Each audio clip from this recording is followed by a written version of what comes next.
Iran's newly elected president, Massoud Pezeshkian, has reaffirmed his commitment to supporting regional resistance movements in a recent response to a congratulatory message from Hezbollah leader Hassan Nasrallah.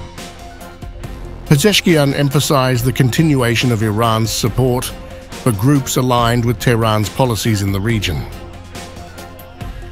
Pezeshkian wrote in a message to Hezbollah leader Nasrallah, "The Islamic Republic of Iran has always supported the resistance of the people in the region against the illegitimate Zionist regime. Supporting the resistance is rooted in the fundamental policies of the Islamic Republic of Iran, the ideals of the late Imam Khomeini, and the guidance of the Supreme Leader, and will continue with strength." Pezeshkian, who secured his electoral victory last Friday, had described himself as a reformist principlist, that is, a person who seeks reform using principles. But this statement early on clarifies most of what Pezeshkian foreign policy is going to be. This also shows that being branded as a reformist candidate to Iran's presidency does not mean anything for the Western world. Iran's commitment will remain as it is to the hardline forces in the Middle East.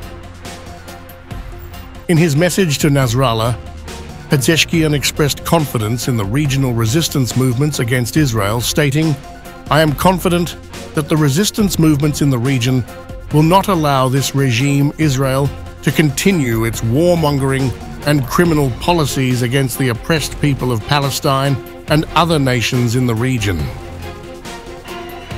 Meanwhile, overseas in the United States, the ongoing Israel-Gaza conflict and Iran's stand in it has become a contentious topic in the political arena. In response to a question about Iran's new reformist president, the State Department made it clear that he is merely a rubber stamp, with the final say on decisions and actions resting with Supreme Leader Ali Khamenei. At the end of the day, it's not the president that has the ultimate say over the future of Iran's policy. It is the supreme leader. And of course, we have seen the direction that he has chosen to take Iran in. Former President Donald Trump is addressing this issue in his renewed electoral campaign, criticizing President Joe Biden's handling of the situation. Trump suggests that such conflicts would not have occurred under his administration. Likewise, the horrifying attack on Israel would have never happened. They wouldn't even have thought of doing such a thing if President Trump was in the Oval Office. Trump said Iran was broke under his administration, but revived when sanctions were lifted by the Biden administration, making Iran a rich country. Iran was broke under the Trump administration. They didn't have the money to fund Hamas, Hezbollah, and all of the other instruments of terror that they use. But those sanctions were lifted by a corrupt Biden administration, and now Iran is a rich country with $250 billion. Think of that. Iran now has from nothing. They were broke.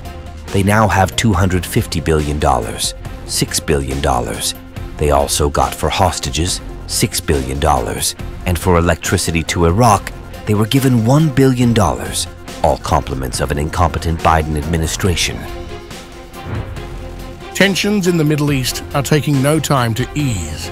They continue to affect international relations, the policies and actions of both Iranian and American leaders.